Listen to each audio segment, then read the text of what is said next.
Jésus revint à Capernaum. On apprit qu'il était à la maison et il s'assembla un si grand nombre de personnes que l'espace devant la porte ne pouvait plus les contenir. Il leur annonçait la parole. Des gens vinrent à lui amenant un paralytique porté par 4 hommes. Comme ils ne pouvaient l'aborder à cause de la foule, ils découvrirent le toit de la maison où il était. Ils descendirent par cette ouverture le lit sur lequel le paralytique était couché. Jésus, voyant leur foi, dit au paralytique: « Mon enfant, tes péchés sont pardonnés. » Il y avait là quelques scribes qui étaient assis et qui se disaient au-dedans d'eux: « Comment cet homme parle-t-il ainsi ? Il blasphème. Qui peut pardonner les péchés si ce n'est Dieu seul ?» Jésus, ayant aussitôt connu par son esprit ce qu'ils pensaient au-dedans d'eux, leur dit: « Pourquoi avez-vous de telles pensées dans vos cœurs ? Lequel est le plus aisé de dire au paralytique: tes péchés sont pardonnés, ou de dire: lève-toi, prends ton lit et marche ? Or, afin que vous sachiez que le Fils de l'homme a sur la terre le pouvoir de pardonner les péchés.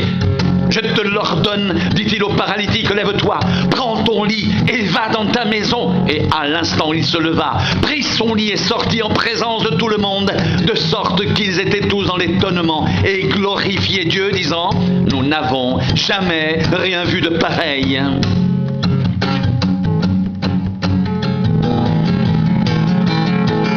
Comme Jésus était à table dans la maison de Lévi, beaucoup de publicains et de gens de mauvaise vie se mirent aussi à table avec lui et avec ses disciples, car ils étaient nombreux et l'avaient suivi.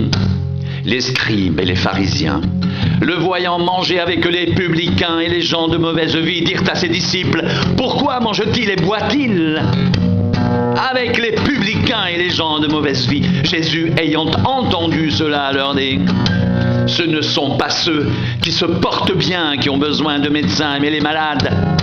Je ne suis pas venu appeler des justes, mais des pécheurs.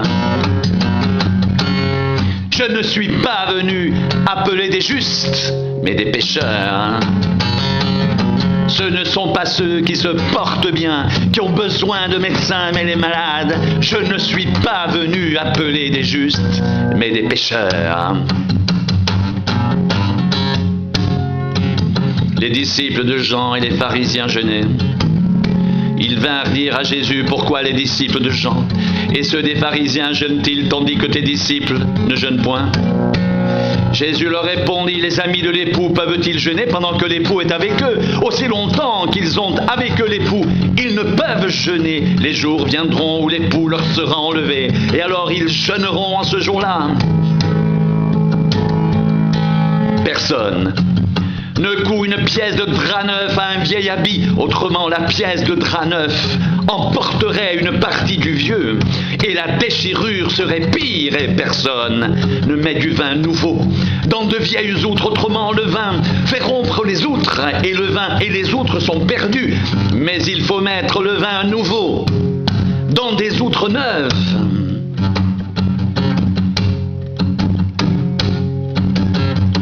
Personne ne coud une pièce de drap neuf à un vieil habit, autrement la pièce de drap neuf emporterait une partie du vieux, et la déchirure serait pire, et personne ne met du vin nouveau dans de vieilles outres, autrement le vin fait rompre les outres, et le vin et les outres sont perdus, mais il faut mettre le vin nouveau dans des outres neuves. Il arriva un jour de sabbat que Jésus traversa des champs de blé. Ses disciples, chemin faisant, se mirent à arracher des épis. Les pharisiens lui dirent: voici, pourquoi font-ils ce qui n'est pas permis pendant le sabbat? Jésus leur répondit: n'avez-vous jamais lu ce que fit David lorsqu'il fut dans la nécessité et qu'il eut faim, lui et ceux qui étaient avec lui? Comment il entra dans la maison de Dieu du temps du souverain sacrificateur Abiatar et mangea les pains de proposition qu'il n'est permis qu'aux sacrificateurs de manger, et en donna même à ceux qui étaient avec lui. Puis il leur dit: le sabbat a été fait pour l'homme et non l'homme pour le sabbat, de sorte que le Fils de l'homme est maître même du sabbat. Le sabbat a été fait pour l'homme et non l'homme pour le sabbat. de sorte que le Fils de l'homme est maître même du sabbat.